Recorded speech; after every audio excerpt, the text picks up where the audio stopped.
Technology guru Matt Porter from Matt Porter Web Design back on the show with us. Matt, good day to you. Hello there. Trust you're COVID-free? I am. Good for you. Is that down to the new version of the app which you hated the first time round and you called it and you said this ain't ever going to work, and it didn't? I think it's partly due to common sense, and partly due to the app, and partly due to this amazing bit of tech that I've had sitting in my house for the last week or so. Oh, we'll come on to that very shortly because we do want to hear about that. Are you happier with this latest attempt at track and trace then, Matt? I think I am a little bit happier. There's obviously going to be little problems occurring, and I think we've already had those with people not being able to enter their results unless it was prompted by the app itself. I think that's been sorted now. Yeah. I did get a message from my app this morning saying I'd been in contact with other people, not with other infected people, other people 14 times in the last 24 hours or something. And then I looked at the log and they all were like about 2 o'clock in the morning. So I assumed that was because my wife was lying next to me and her phone was sitting on the bedside table. So it seems as though the contact that I've had is with my wife rather than anybody else. But it's nonetheless somewhat, maybe there needs to be some consideration about that. But regardless, it seems to be doing what it could well be my next door neighbour asleep in the room directly. That would be a bit of a worry, wouldn't it? I guess so. So it could be those kind of things, but it seems to be doing something, and it doesn't seem to be adversely affecting the battery on my phone as well, which is always good. Right, okay. I've just pressed the back button on mine, and for the first time it says to me, you're about to close contact tracing. How long before you want to turn it back on again? Oh, I don't want to turn it off. Well, that's an interesting feature that's just popped up there. I've not seen that before. We shouldn't be able to turn it off. It is off. How do I get it back on? Well, you have to go find it. Yeah, I got it. No, I got it. I got it. It's working. It's fine. It's okay. Good. You're safe again. Now, I know that there have been some alarms that have been received, and there have been test messages, and people haven't realised that there were test messages. Right, yeah. I mean, I guess they're going to be...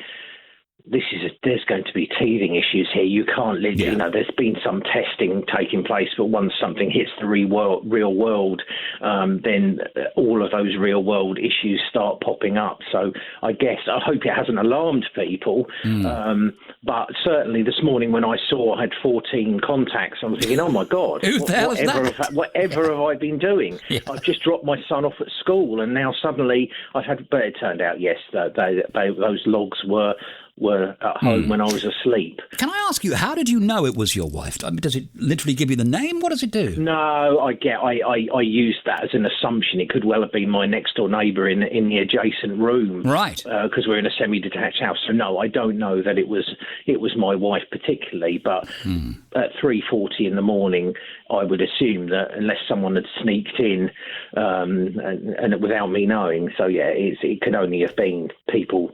Where we live down a cul-de-sac, we're not having a great deal of contact, and so, it must have been a family member or a neighbour. I can see this causing a little bit of trouble, can't you? With somebody saying, who the hell is this you've been seeing at 3 a.m? Yeah, exactly. Yeah. Exactly. All right, well, anyway, a tentative some thumbs up for the new Track and Trace app. As you say, very early days for it at the moment. And like all software, it has to have stuff ironed out. There isn't a piece of software commercially available anyway, released to this day, that has been perfect right from the outset. It just doesn't happen. It doesn't seem to have the privacy concerns that the first app had as well, from what I can see. There does seem to be a lot of anonymised information in there, which should give people a little bit of an impetus to install it themselves, that they're not, at the end of the day, if you're carrying a smartphone, you're pretty much tracked all the time anyway by cellular network. But there does appear to be this big push about it being anonymised information, and that's a good thing. Now, we've been talking only this morning, and we have been for the last 6 months, about what we can possibly do to guard against COVID-19. And with, obviously, the masks has been a big debating point, and track and trace, as we've just been alluding to. But you've been sent something that might actually make a real difference. Yes, I was sent, I can never pronounce these things properly, but I was sent an air purification system called Kebao Air 3, which is about the size of a small air conditioning unit, but it's quite nicely designed. It doesn't look like an unpleasant-looking item, but you plug it in and it sits on the floor, and it sits there monitoring the air quality, and when it starts detecting problems, it will then begin its cleaning process, which is this 5-stage, very complicated. It's mind-blowing when you read it. And it, but basically, it measures.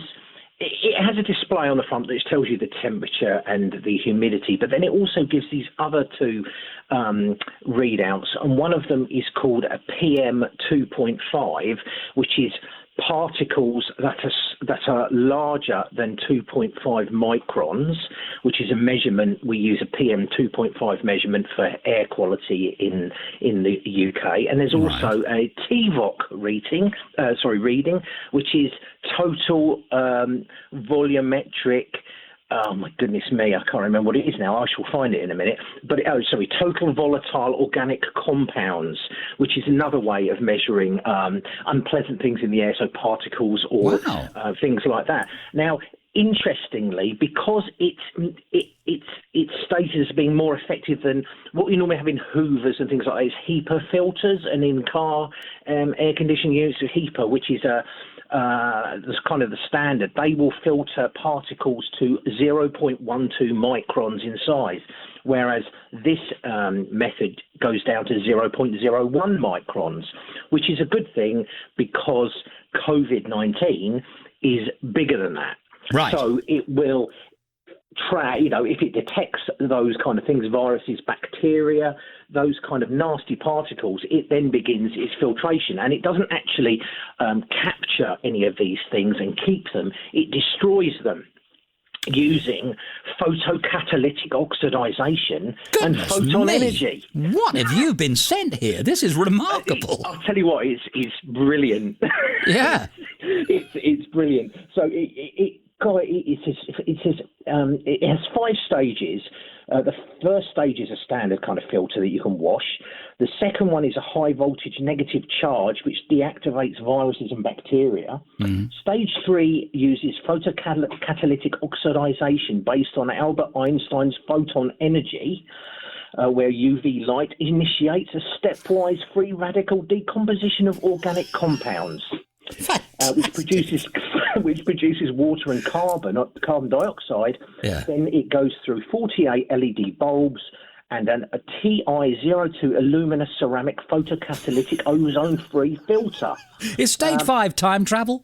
No, stage 4 goes through 4 kilograms of loose granulated carbon, which helps deodorize and absorb any of these harmful gases, and then you have a surgical grade deodorized air is circulated through your room, clear of 99.99% of harmful particulates. Goodness me. So these things are on the market, or they're about to be on the market? What's the deal? It's just been launched. Now, it's interesting because it shows some very low readings, and which is nice. So in our house, we have some nice low readings, and they're well below the UK, and in fact, well below the World Health Organization levels. But obviously, if you go to a city or a very dense area where there's going to be pollution, it will be higher.